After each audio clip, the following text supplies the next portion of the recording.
I'm Maggie Stanislawski. I'm an assistant professor in the Department of Biomedical Informatics at the University of Colorado School of Medicine. And as mentioned, I'll be talking about a project that we did with BioData Catalyst, looking at host genetics and gut microbiota in asthma among US Hispanics and Latinos.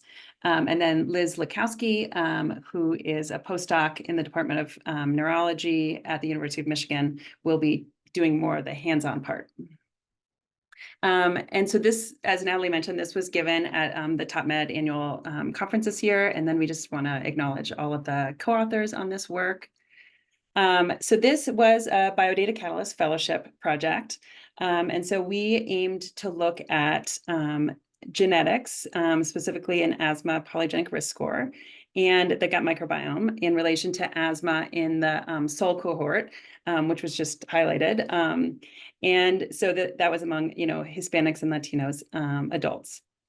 And if you've never heard of the microbiome, a lot of times people have heard of probiotics. So if you've ever taken probiotics, or if you've seen those live and active cultures that are mentioned on yogurt commercials, if you're taking probiotics, then you're taking that in order to affect the gut microbiome. So that's the community of organisms that live in your gut. And so I study how that relates to like health and disease. And different like parts of our body all have different like microbiomes. So community of, bacteria and viruses and fungi that live in these different parts of the body. But there's been a lot of research about how the gut microbiome specifically relates to different conditions. So asthma is a complex condition. It's one of the most common chronic respiratory diseases in the world. It starts at all ages, but it often begins in childhood. And clinicians tend to think of asthma more as like an umbrella term that encompasses multiple different phenotypes, like clinical phenotypes or subtypes that have, symptoms in common, but have, different pathophysiology and different presentations. And there's a lot of different risk factors for asthma. Diet, socioeconomic status, pollution have all been linked to asthma. Birthplace and migration and race and ethnicity are also related to asthma risk. And one interesting thing about Hispanic and Latino populations is that the prevalence of asthma varies really widely across these individuals. So Puerto Ricans and Cubans and Dominicans tend to have, higher asthma prevalence than Mexicans and South Americans or Central Americans. And asthma, it has all these environmental risk factors, but it also has genetic risk factors. It tends to be really highly polygenic, and the genetic contribution tends to be somewhat weak. So these environmental factors we know are pretty important in asthma. So this plot is just showing the incidence of asthma in red in recent decades. And much like a lot of different immune disorders, it's been on a really strong upward trajectory. So the plot's also showing type 1 diabetes and multiple sclerosis and Crohn's disease. All of these conditions have been increasing really rapidly in the last 50 to 100 years.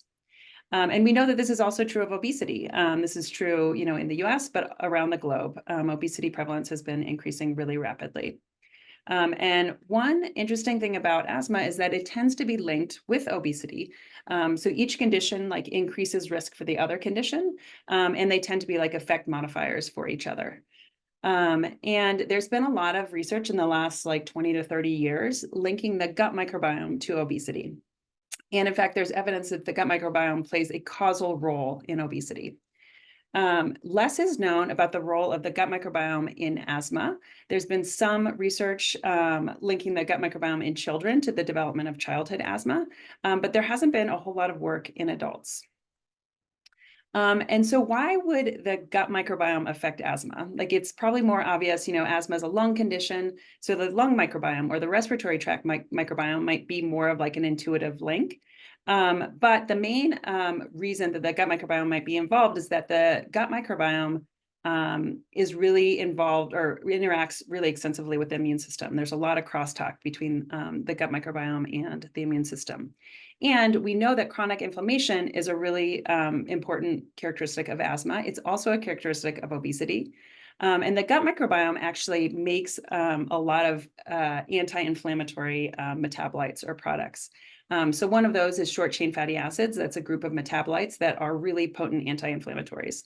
The gut microbiota also makes pro-inflammatory metabolites. So on either end, this could affect something like asthma. And there have been animal models that took bacteria that were seen as protective against asthma in humans and children, and they inoculated them into germ-free mice. And they found that after that there was improvements in airway inflammation. And this is gut microbes inoculated into the gut of mice. And so that is, adding to this evidence to this idea that the gut microbiome might be involved in asthma. So this study involved the SOL cohort. So that entire cohort has about over 16,000 individuals, all Hispanic, Latino Americans who are first or second generation living in the US, mainland US. And then there's an ancillary study to SOL called GOLD. So that's the gut origins of Latino diabetes. And that included about 3,000 individuals. And so there's 3,000 individuals who are in GOLD, and we have, microbiome samples from them. And then there's a separate subset that has whole genome sequencing, and this is generated through TOPMed, which is very easily accessible through using BioData Catalyst. So we have a subset of individuals and another subset of individuals who have genetic and microbiome data. And so then we have about 2,400 individuals who have the microbiome data, and then a subset of those who also have the genetic data. So that those analyses involving the microbiome and genetics are about 1,000 people. And so this is just showing some of the characteristics of the cohort that we used, or the 2,400 or so individuals who were included in this study. They were mainly female, which is common in a lot of epidemiological cohort studies. They came from Mexico, Puerto Rico, Cuba, and the Dominican Republic predominantly. And then there was, a small subset that were from other places. Again, they were first or second generation in the mainland US. I mentioned that the prevalence varies kind of widely across Hispanic Latino individuals. So this plot is just showing the asthma prevalence overall, and then among Mexicans, Puerto Ricans, Cubans, Dominicans, and then that, subgroup of other. So the prevalence of asthma overall was about 7.9%, but in Mexicans, it was 2.7%. And in Puerto Ricans, it was 23.6%. So again, this is like a really huge difference in prevalence. And so even though we tend to think of, Hispanic Latinos as one group of individuals, they're very, very diverse. They have different, cultures, they have different backgrounds, they have different environmental exposures. And this is reflected in, this difference prevalence in asthma. I mentioned that asthma and obesity tend to be linked. This plot on the right is showing the overall overall obesity prevalence in blue, and then the prevalence in asthmatics in red. And you can see across the different background groups that the prevalence of obesity among asthmatics is higher than in the overall cohort. And this is especially true in Dominicans, where about 75% of the asthmatics also have obesity. And so another reason that, or way in which Hispanic Latino individuals are diverse is their genetics. And this is, of course, a reflection of their background and their history. This plot is showing genetic ancestry by background group. And so on the y-axis, it's showing proportion of genetic ancestry. And then across the x-axis is the different subjects in the study. And so the green is showing European ancestry. Orange is showing Native American ancestry, and then purple is showing African ancestry.